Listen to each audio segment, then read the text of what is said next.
Assalamualaikum warahmatullahi wabarakatuh. Waalaikumsalam warahmatullahi wabarakatuh. Selamat siang, salam sejahtera bagi kita semua. Yang kita hormati hadir di sini langsung Pak Wakil Bupati, Pak PJ Sekda, kemudian ada juga Pak Kepala Kopeda, Inspektur Inspektorat, dan Kepala Dinas Infokotik. Di sebelah sana ada seluruh tenaga kesehatan kita untuk bisa melayani masyarakat wilayah Bengkulu Tengah. Yang jadi persoalan kita kadang-kadang dia mengaku orang Bengkulu Tengah, pada saat diminta KTP dan kartu keluarga ternyata bukan Bengkulu Tengah. Ini nggak bisa. Ada yang minta saya Pak, tolong Pak, saya dulu dari Kunjung, ya. Kemudian berkeluarga di Bengkulu Utara sekian lama. Tapi saya ini kan masyarakat Kunjung Pak, mohon untuk berobatnya nggak bisa. Karena dibuktikan dengan kartu keluarga dan KTP Bengkulu Tengah. Jadi yang namanya Bengkulu Tengah harus dibuktikan dengan itu, baru kita bisa proses BPJS-nya. Ini sebagai informasi buat kita semua. Kemudian yang berikutnya, kawan-kawan sekalian, kita juga sudah melaksanakan program kalamansi dan bambu. Ya, ini ada penanaman bambu di sepanjang aliran sungai. Aliran Sungai Lemau ada 4 lokasi, yaitu di Pondok Kelapa ya, Pondok Kelapa, kemudian di Talanggoseng, kemudian di Karangpanggung dan Pakuaji. Itu 4 titik lokasi kita penanaman bambu. Kemudian untuk kalamansi hari ini sudah dimulai dilakukan pembibitan dan sudah kita mulai. Posisi pembibitannya di belakang rumah jabatan bupati. Silakan bagi yang melihat di sana, sekarang sudah mulai tanam ya, walaupun baru mulai akan bertumbuh. Ini berprogres dan nanti setelah hari kerja ini kita akan minta kawan-kawan dinas pertanian untuk lebih fokus ke sini ya, untuk membantu kita dalam langkah kalamansi. Untuk bambu nanti kita akan ditangani oleh kawan-kawan dinas lingkungan hidup. Itu untuk sekarang juga sudah terpasang banner-banner tentang kebersihan di beberapa titik dan tempat-tempat strategis, dan kita sudah melaksanakan gerakan untuk setiap Jumat mengadakan yang namanya gerakan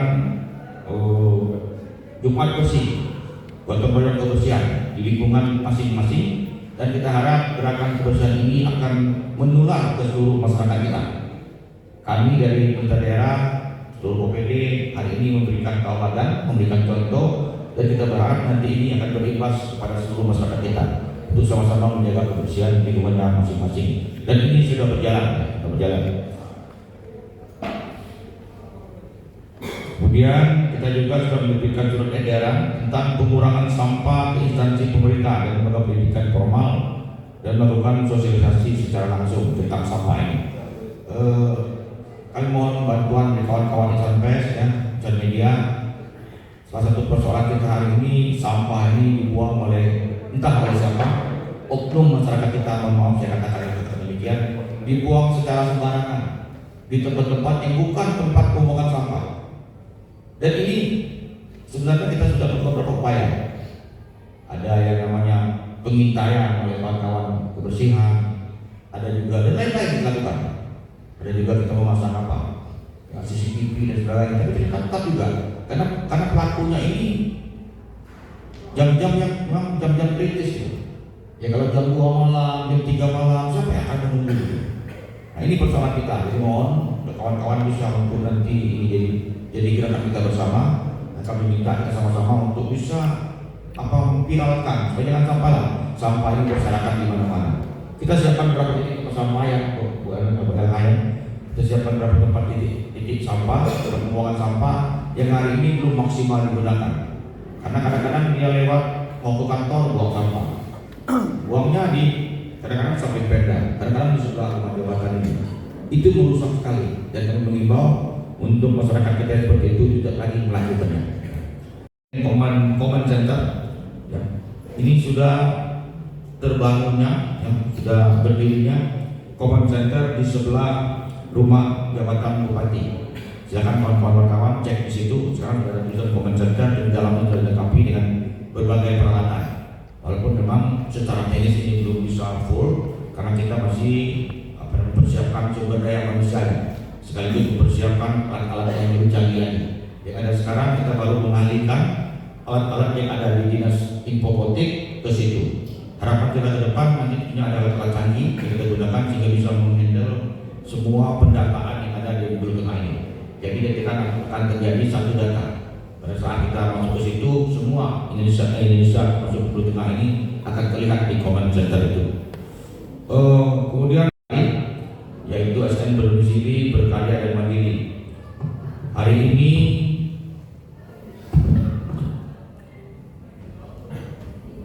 sudah ada 708 ASN kita yang belum berKTP dan berKK untuk Bengkulu Tengah. Ya. Dari total 2.798 ASN yang sudah berKTP berkartu keluarga Bengkulu Tengah 2.090 ASN. Ya. Hanya 25% yang tersisa. Artinya ini tentunya kita himbau, ya, saya Pak Bupati, Pak Sekda dan semua stakeholder lainnya, kepala stakeholder lainnya untuk menghimbau jajarannya. Kita maklumi banyak problem yang terjadi dalam rangka pembinaan itu. Ada yang anaknya masih kecil-kecil mau sekolah, terlanjur dia mungkin domisili tempat lain, sekolahnya di sana. Kalau dia pindah, nanti sekolahnya bagaimana? Ini kita kasih kelonggaran.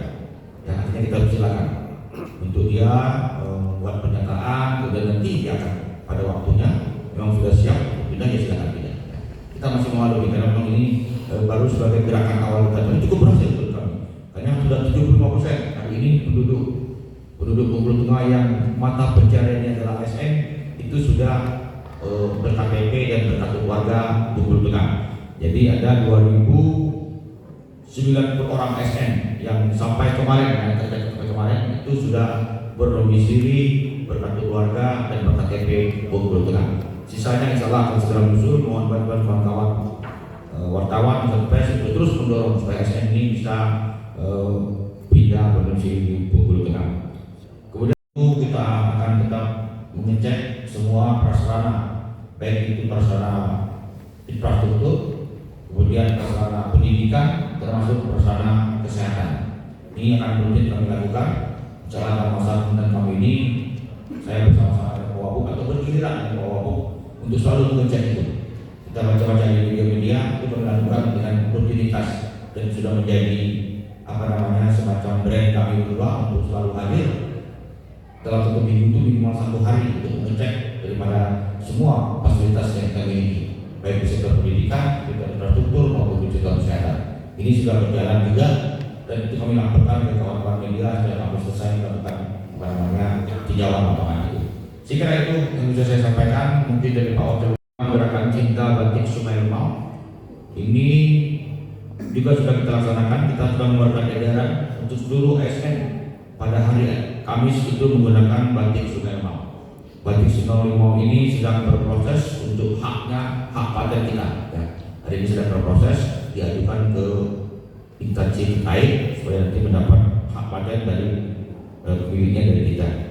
Kemudian kita juga telah menetapkan 7 sentra pengrajin batik Sungai Lemau, yaitu Pancamukti, Pasar Kedati, Pondok Kelapa, Tapak Penanjung, Jambu, Pondok Kubang, Bukit Ngaring, Tanjung Dalam, dan Padang Keteper sebagai 7 sentra pengrajin batik Sungai Lemau di wilayah Bengkulu Tengah ini.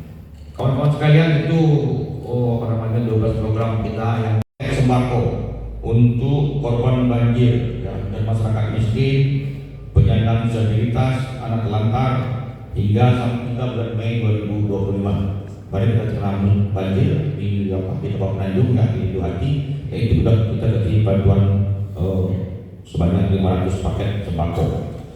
Kemudian walaupun memang belum sampai ke masing-masing anaknya, karena masih berproses. Hari ini baru 10 sekolah tadi, 10 SD, 10 SMP. Misalnya kami akan segera buat jadwalnya. Nanti Pak Wabu, saya dan lainnya akan berbagi itu mengunjungi sekolah-sekolah, membagikan langsung ke sekolah-sekolah. sudah melaksanakan program bantuan seragam dan peralatan sekolah gratis ya. Tadi sama-sama didengarkan ada sebanyak 1.135 siswa SD yang mendapat bantuan mulai dari topi, baju putih, celana warna merah, kemudian sepatu, kemudian tas, baju pramuka lengkap ya. Itu kita bagikan secara gratis. Nah, jumlahnya 1.135 anak-anak kita yang mendapatkan ini. Kemudian untuk SMP-nya sebanyak 890 siswa. Ini 890 siswa yang mendapatkannya. Jadi lengkap juga tadi, mulai topi, mulai baju putih, celana biru, kemudian sepatu, kemudian tas, termasuk juga pakaian pramuka. Nah, secara simbolis tadi sudah kita laksanakan pembagiannya. Insya Allah nanti mungkin kita akan berbagi ya Pak Sekda, Pak Bupati, kita berbagi untuk mengunjungi masing-masing sekolah itu untuk menyerahkan langsung ke sekolah masing-masing. Itu artinya untuk program Bapak Bupati di setiap kesempatan menyampaikan masukan ini kembali menyampaikan ucapan terima kasih yang tertinggal pada seluruh lapisan masyarakat Kabupaten Bengkulu Tengah yang telah mendukung program 100 hari kerja ini. Dan insya Allah ke depan semua akan berjalan baik. Masuk Pak Sekda, serta jajaran, sekali lagi terima kasih yang telah mendukung program ini, dan insya Allah tetap kita lanjutkan. Kemudian terkait dengan apa yang tadi sudah sampaikan oleh Pak Bupati dengan pembangunan beberapa titik jalan, kita sadari betul ini memang belum memuaskan seluruhnya, karena beberapa jalan yang tadi disebutkan Pak Bupati itu volumenya sangat panjang, yang 5 kilo kita kerjakan dulu 1 kilo atau 2 kilo, karena di tengah efisiensi anggaran saat ini yang kita alami, kami sudah berupaya keras untuk melakukan berbagai upaya agar visi misi ini dapat berjalan dengan baik. Jadi kami mohon teman-teman media dapat menyampaikan kepada masyarakat bersabar kalau jalan ini belum bisa kita bangun total di awal pemerintahan kami ini. Ini ada 5 tahun. Insya Allah kita akan kejar target di 3 tahun di pemerintahan kami. Insya Allah infrastruktur akan kita selesaikan. Nah, kemudian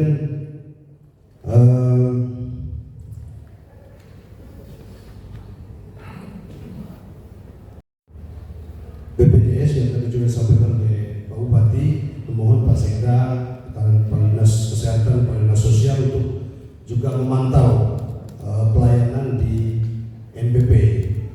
Bagaimana kita harapkan masyarakat kita yang memang sedang mengurus BPJS ini dapat terlayani dengan baik oleh jajaran kita Pak Sekda. Mohon nanti Pak Sekda untuk diinstruksikan kepada Kepala Dinas Kesehatan dan Kepala Dinas Sosial. Kemudian terkait yang juga sampaikan program BT Bersahabat, nah ini juga sering miskomunikasi nih Pak Bupati yang terjadi di bawah di masyarakat kita. Ini yang kita harapkan adalah peran aktif kepala desa dan perangkat desa serta Pak Camat untuk berkoordinasi apabila ada musibah kematian satu warga kita, ini disampaikan kepada kepala desa, menyampaikan kepada Camat untuk diteruskan kepada bagian Kesra dan Dinas Dukcapil agar bisa dibuatkan segera akte kematian, perubahan KTP dan KK. Dan kemudian program ini juga sudah kita rencanakan bahwa kita pemerintah daerah Kabupaten Bengkulu akan hadir di salah satu malam dari ketiga malam yang biasa dilakukan prosesi takziahnya. Kita akan ambil bagian di situ untuk mengisi acara ini dengan menghadirkan ustadz untuk memberikan ceramah pada salah satu malam ini. Nah, jadi sekali lagi Pak Sekda untuk diinstruksikan pada kepala desa, camat untuk proaktif. Jangan kita yang jemput bola, karena kalau kita jemput bola ini pernah terjadi juga Pak Bupati, kita yang menghubungi pihak keluarga, kita sudah mengkondisikan ustadznya, ternyata pihak keluarga juga sudah menghubungi penceramahnya. Jadi double kita hadirkan ustadz di situ. Jadi kalau satu pintu Camat langsung koordinasi ke bagian Kesra, jadi satu pintu itu Pak Sekda.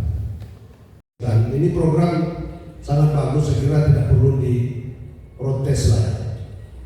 Karena ini bukan ada yang di komen di medsos itu pemaksaan, ini bukan pemaksaan.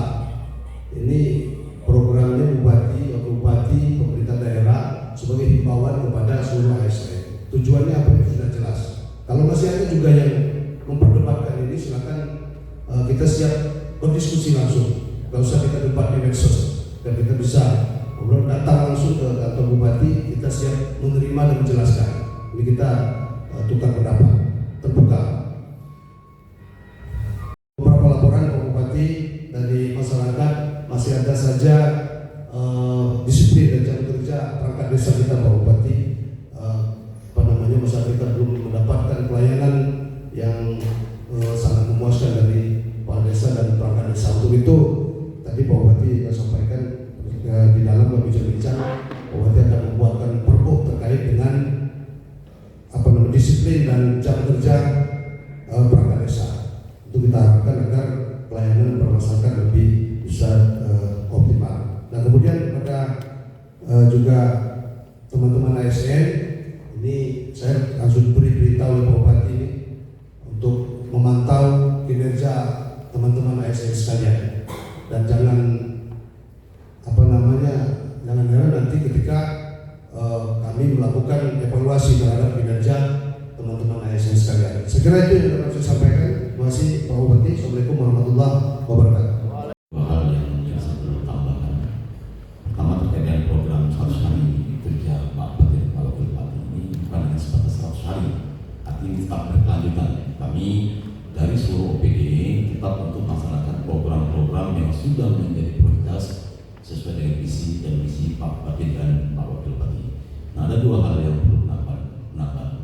Pertama terkait dengan program ASN Mandiri, kami perlu sampaikan bahwa ASN Mandiri ini salah satu tujuan adalah dalam rangka percepatan kemakmuran rakyat Benteng, masyarakat Benteng. Kenapa? Kalau dari 2000-an sekian ASN domisili, bukan hanya admin-duknya, tapi domisilinya pindah ke Benteng, ini menjadi UMKM di Benteng ini meningkat. Pendapatan minimal mereka adalah berbelanja di Benteng. Itu sebenarnya tujuan dari Pak Bupati. Nah terkait dengan itu, Pak Bupati juga sudah mengatakan artinya bukan sekedar admin yang pindah, tapi pemerintah daerah sudah menjalin kerjasama dengan rencananya ke pihak developer. Nanti kita cari lokasi dan tempat strategis untuk kawan-kawan ASN supaya betul-betul pindah ke Benteng. Itu arahan Pak Bupati seperti itu. Artinya fisiknya juga pindah, bukan hanya sekedar admin, tapi orangnya ASN juga tetap pindah ke Bukul Tengah. Itu yang pertama. Yang kedua, Pak Bupati terkait dengan berbina, bersih dan berbina dan bersinar. Nah, terkait dengan TPA kita, jujur, TPA kita memang hingga saat ini kita belum memiliki TPA walaupun sifatnya reguler dulu. Tapi rencana dari Pemprov pada bulan yang lalu itu akan dibentuk TPST, tempat pembuangan sampah terintegrasi. Lokasi yang akan direncanakan adalah di PTBRI itu yang akan direncanakan. Luasannya adalah 30 hektar dan DID-nya kemarin sudah disiapkan oleh pihak Dinas PUPR Provinsi Bengkulu. Insya Allah kalau itu nanti disetujui 2026 Pak Bupati itu akan dibangun oleh Kementerian PUPR. Mungkin itu sebagai tambahan Bapak Ibu sekalian. Terima kasih. Assalamualaikum. Memang hari ini efisiensi anggaran ini menjadi momok buat kita dalam bekerja sebenarnya. Impres 1 2025 yang mengatur tentang efisiensi memang sudah mensyaratkan harus ada perampingan anggaran, penyederhanaan anggaran. Ada beberapa poin-poin yang harus dilakukan, antara lain untuk belanja perjalanan dinas itu harus dipangkas sebesar 50%. Kemudian belanja pelatihan, belanja sosialisasi dan lain sebagainya. Nah kemudian kami juga pada saat setelah dilantik mengumpulkan tim anggaran untuk kemudian saya menyampaikan ke tim anggaran bahwa program 2024 itu dengan sangat terpaksa kita cancel dulu, kita alihkan untuk beberapa program yang mendukung visi misi bupati. Jadi itu kita sisir. Ada banyak dinas yang hari ini memang tidak kebagian anggaran signifikan untuk sebuah operasional selama 1 tahun, tapi itu akan kita lakukan ya. Karena kita ingin program visi misi bupati ini bisa berjalan. Salah satunya adalah bagaimana kita sudah berkali-kali saya dengan Pak Tarmizi, Pak Wakil Bupati menyampaikan program jalan lurus. Makanya ada 20 paket jalan yang harus tetap terlaksana. Dan untuk itu dengan sangat terpaksa kita memangkas anggaran-anggaran yang ada di OPD. Ya, semua OPD hari ini ya kurangnya cukup signifikan, kalau budaya cukup signifikan, hampir 50% berkurang. Itu kita alihkan untuk pembangunan jalan lurus tadi. Jadi strateginya memang kami mau bekerja cepat ya. Setelah selesai lantik ikut retreat, setelah itu gerak cepat saya dengan tim anggaran di Pak Sekda langsung menyusur semua menyisir semua anggaran tadi dan kemudian melakukan pembahasan dan penyesuaian sehingga akhirnya hari ini kita sama-sama merasakan dalam 100 hari kerja ini Bengkulu Tengah bukan cuma omong-omong, kita nggak ngomong-ngomong, tapi bukti nyatanya hari ini kita sudah mulai bekerja. Silakan cek, silakan datang ke lapangan, dan itu saya buktikan dengan kawan-kawan semua OPD, dengan semua stakeholder di Bengkulu Tengah ini. Setiap minggu kita akan cek progresnya. Ya, jadi tidak cuma sekedar ini mau dikerjakan, masih berproses dulu. Tidak lagi hari ini. 20 paket kegiatan ini sudah mulai. Ada yang sudah berproses di URP, ya. Ada yang sudah taken kontrak, ada yang sudah mulai pekerjaan, kan sudah ada yang hampir selesai. Jadi kita memang melakukan itu demi untuk membantu masyarakat kita. Ya. Itu. Kemudian yang kedua, memang kita akui peralatan sampah kita masih kurang. Alhamdulillah tahun ini kita ada penambahan 1 armada, ya, 1 armada sampah. Kemudian untuk tempat sampah ilegal pasti akan kita tertibkan. Karena kan untuk bolehnya pembuangan sampah itu ada regulasi yang mengaturnya. Nanti kita akan koordinasikan, kita akan cari solusinya dan akan terapkan tertiban. Memang saya juga beberapa laporan hari ini tempat-tempat itu memang sudah cukup lama beroperasi ya. Dan ini sudah berkali-kali orang-orang kawan-kawan di OPDLH ini melakukan warning, tapi kan tidak diindahkan. Ya, kalau memang harus kita tegakkan aturan, ya kita tegakkan aturan. Jadi kita jangan tegas melakukan terlibat terhadap tempat pengelolaan sampah yang ilegal tadi. Itu ya Pak Jurnya di tribunnya. Terima kasih. Silakan. Di beberapa desa, pertama di wilayah Kecamatan Bangkaji itu ada 3 ya, yaitu Talang Panjang, Talang Donok dan Lubu Langka. Kemudian di Mata 3 ada 2, yaitu Kota Titik dan Tanjung Gopayang. Kemudian 1 unit di Berigi Kelindang, yaitu Desa Talang Ambu. Kemudian 1 unit di Berigi Sakti, Desa Susup. Kemudian 1 unit di Kecamatan Pondok Kubang, Desa Pakuaji. Totalnya 8 titik yang hari ini sudah kita bebaskan di blank spot. Artinya program untuk hari kerja ini sudah terukur sesuai dengan harapan kita ya. Ada 8 titik ini. Masih ada memang beberapa desa yang masih belum bebas dari blank spot. Insyaallah ke depan ini akan menjadi perhatian kita dan akan kita bebaskan semua. Harapan kita semua wilayah Bengkulu Tengah ini akan bebas untuk blank spot ini. Kemudian yang berikutnya ada program Benteng Bersahabat. Bersama selalu hadir untuk masyarakat, kita sudah melaksanakan sebanyak 271 kali takziah ke rumah-rumah masyarakat yang terkena musibah. Dan pada malam kita menyelenggarakan takziah itu, kita juga membagikan dokumen kependudukannya berupa akte kematian, kemudian perubahan kartu keluarga, kemudian perubahan kartu tanda penduduk. Ini sudah kita laksanakan sebanyak 271 kali. Kemudian kita juga menyiapkan mobil layanan pengantin. Ini sudah 7 kali digunakan. Ya, mulai kita launching pada bulan April yang lalu dan sampai hari ini sudah 7 kali digunakan oleh anggota masyarakat kita. Dan alhamdulillah daftar tunggunya sudah sampai bulan Juli. Jadi kadang-kadang mobil ini saya pakai, kadang-kadang mobil bupati 1Y, kadang-kadang mobil itu saya pakai supaya tahu bahwa itu menggunakan bupati juga. 1Y yang warna putih yang kemarin alhamdulillah pada saat Bapak Wakil Presiden RI berkunjung ke Bengkulu, itu mobil kita dipinjam digunakan oleh Pak Opres ini. Karena Pak Opres biasa menggunakan mobil Toyota Zenith putih dan dipakai, yang dipinjam oleh pemerintah Provinsi Bengkulu. Kemudian pasar induk itu sekarang dalam kajian dari kawan-kawan yang berada ya, saya minta untuk dikaji betul, karena tentunya sebuah pasar induk itu akan banyak aspek yang perlu kita perhatikan. Pertama adalah aspek keberlanjutan dari pasar itu sendiri. Jangan sampai kita mampu mendirikan pasar kemudian tidak bisa meliharanya, tidak ada pengunjungnya, akhirnya itu hanya jadi monumental saja. Jangankan pasar induk yang baru kita mau bangun, saya membuat sebuah komparatif pasar baru Koto di Kota Bengkulu yang sudah berusia puluhan tahun hari ini kondisi seperti itu. Ya, ini itu makanya kita kaji betul. Ya. Hari ini orang berbelanja lewat sistem digital. Ya, semuanya belanja diantar sampai pintu rumah dengan dengan kurir digital. Ya. Tidak perlu lagi face to face, tidak perlu lagi ada pasar-pasar yang besar. Ini kita harus akui sama mereka, kita kaji hari ini. Kita kaji betul, apakah betul nanti dengan kita membuat pasar induk ini akan berdampak terhadap ekonomi kita. Jangan-jangan nanti pasar induknya berdiri tidak ada isinya, menghabiskan anggaran, mubazir. Yang salah siapa? Bupati, wakil bupati itu. Makanya ini sedang kita kaji betul. Tim lengkap kita sedang mengkaji, termasuk tim ahli juga, bagaimana tentang pasar induk ini. Saya ambil contoh beberapa tempat pasar induk ini nggak bisa jalan.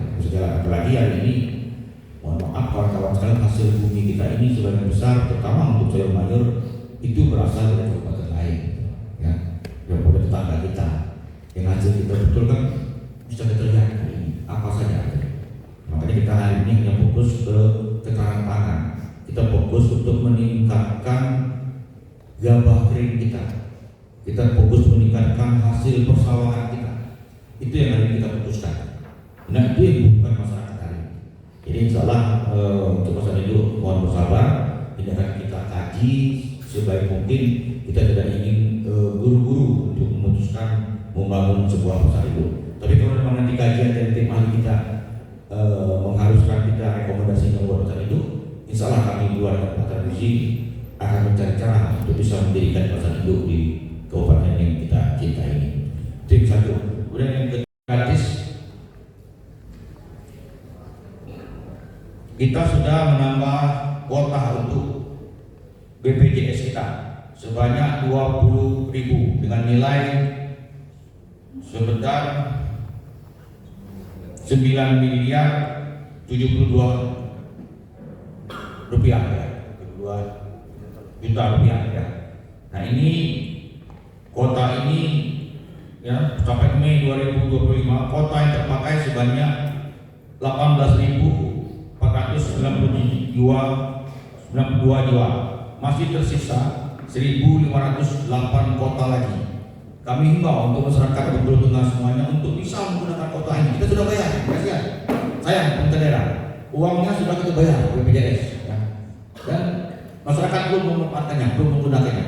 Jadi kalau ada keluarga kita, sanak famili kita, atau masyarakat Bengkulu Tengah yang membutuhkan, sekarang bisa berobat secara gratis. Yang tidak ada kendala bagi yang mungkin mohon maaf ya, belum punya kartu BPJS atau memang belum menunggak dan sebagainya, tetap kita akan bantu ya. Karena jumlahnya sudah termasuk di sini ya. Hari ini UAC kita, UAC yaitu Universal Health Corporation itu sudah mencapai 98% ya. Jadi tinggal 2% lebih tersisa. Insyaallah setidaknya tahun depan kita akan mencapai 100% untuk Bengkulu Tengah ini. Artinya semua masyarakat sudah dibiayai oleh pemerintah daerah untuk pengobatan gratisnya. Ya. Ini program kita juga dan ini sudah berjalan dalam 100 hari pemerintah kita ini. Dan hari termasuk tadi kita juga secara simbolis membantu warga kita yang terkena penyakit atau tidak mampu yang terkena penyakit yang harus diobati dengan biaya cukup besar, maka dibantu oleh daerah yang namanya bantuan tidak terencana ya Pak ya. Judulnya bantuan tidak terencana menggunakan dana APBD kita. Jadi kita bantu sebesar 98 juta totalnya. total dibagi dalam 15 anggota masyarakat yang tertimpa penyakit tadi. Kemudian berikutnya program berbina. Jadi kita sudah melaksanakan program berbina ini, yaitu pemasangan lampu. Ya, pertama 95 unit pemasangan lampu di sepanjang jalan kantor Bupati 95. Kemudian terpasangnya 50 unit lampu penerangan dengan rincian 10 unit di Simpang Nakau, 10 unit di depan MPP, 10 unit di Jalan 2 Jalur Pasar Berarti, 10 unit di Desa Pelajau, 10 unit di Rumah Dinas Wakil Bupati, dan mayoritas sepanjang jalan yang di pasar lampu tadi sudah terang benderang. Dan kita juga setiap malam minggu dalam rangka berbina ini mengadakan yang namanya maroba, mari ngobrol bareng. Jadi maroba itu bukan bahasa jam, maroba itu mari ngobrol bareng. Di situ akan hadir saya, Pak Wabu, bergantian kami mungkin Pak Sekda dan yang lain-lain juga. Silakan. Yang mau curhat silakan, mau ngopi silakan, mau nyanyi silakan. Kita bebas malam itu, ya. Kita bebas. Tidak ada jarak di antara kita dan tidak ada formalitasnya. Jadi kita gunakan memang setiap malam minggu itu untuk kita bersama-sama berkumpul di depan, di seberang halaman daripada kantor Bupati Bengkulu Tengah. Kalian kawan-kawan media, itu program pembangunan ibu kota modern. Indikatornya adalah selesainya dokumen master plan pembangunan kota modern, terlaksananya groundbreaking pembangunan Masjid Agung, dan dimulainya pembangunan kawasan Masjid Agung tahap 1. Kita perhatikan di sebelah kita ini, di sebelah pendopo ini, sebelah kanan pendopo ini, sekarang sudah dipagar, dikasih nama. Artinya tidak lama lagi akan sudah mulai pelaksanaan pembangunan Masjid Agung. Jadi secara progres juga ini sudah selesai sesuai dengan target kita dan target kita dalam proses hari pemerintahan ini. Kemudian ada program berikutnya adalah program ketahanan pangan. Ini kita mulai dengan pembangunan irigasi Lubuk Serigo yang begitu saya kunjungi, ya. Dan sekarang sudah mulai pekerjaan, Artinya dalam hari ini sudah mulai kerja. Ini kita targetkan dari awal kami dilantik, kami kejar, saya wakil bupati kejar, dan ini sekarang sudah mulai dikerjakan oleh kawan-kawan rekanannya. Kemudian juga sudah dilaksanakannya pembagian pupuk gratis. Ya. Pupuk gratis ini saya lupa datanya, ada berapa kemarin? Datanya. Ya, sebanyak 50. Ya, bantuan pupuk gratis ini mencapai 156 kakak dengan luasan lahan mencapai 200,4 hektar. Kemudian angka nominal daripada bantuan ini 1.747.923.244 rupiah. Dan ini sudah kita bagikan dalam kelompok tani di wilayah Bengkulu Tengah. Ada regulasi yang dibuat oleh Kawan-kawan Dinas Pertanian untuk kelompok tani yang berhak untuk